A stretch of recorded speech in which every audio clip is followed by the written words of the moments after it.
आज ऑनलाइन नु मिठाई मंगाओ तनी रोको। हेलो हेलो, रामचंद्र लड्डू दुकान में आपका स्वागत है। हाँ, रामचंद्र लड्डू वाला महाराजगंज। तो यहाँ मिठाई बा।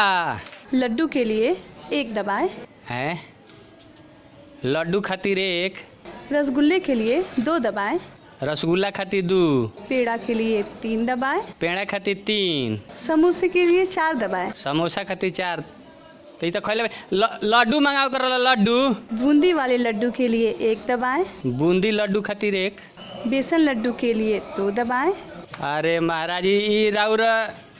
हेलो, नारियल लड्डू के लिए 3 दबाएं, चटर पटर लड्डू के लिए 4 दबाएं, 1 मिनट। एक बूंदी लड्डू, छोटे लड्डू के लिए 1 दबाएं, छोटका लड्डू खातिर 1, बड़े लड्डू के लिए 2 दबाएं, बड़का खातिर 2, छोटा मोटा लड्डू के लिए 3 दबाएं, छोट बड़ खातिर 3। मीडियम लड्डू के लिए 4 दबाएं। यार ई जियो में हमार फोन लागल बा कि लड्डू में लागल बा?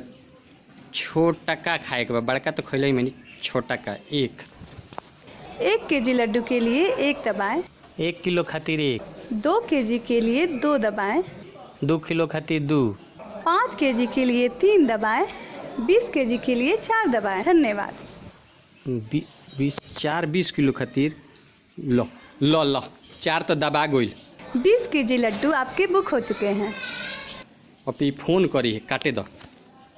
रखो साला, बताओ ये जियो के लागता कि लड्डू नहीं के बीच जियो के बेचता। लो ये तो मिठाई वाला फोन कर दिलो। हेलो हेलो, हाँ, मैं रामचंद्र लड्डू दुकान से बोल रही हूँ।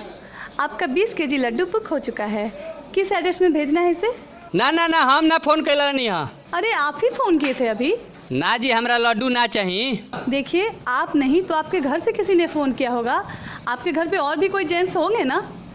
हाँ, तो हमरा घर में केहू फोन कैले हुई। हमने के 4 भाई बानी सन। आप लोग 4 भाई हैं ना? 4 भाई में से किसी ने किया होगा फ़ोन।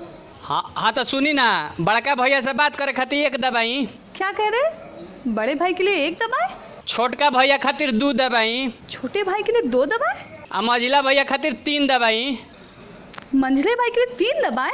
आ हमरा से बात करे खातिर 4 दबाई। हमरा से बात करे के बा तो प्यार से बात करे खातिर 1 दबाई, गाड़ी सुने खातिर 2 दबाई, झोटा झोटी खातिर 3 दबाई, आ दुकान पर जाके 2 लाठी खाए खातिर 4 दबाई। पागल हो गए हैं क्या आप?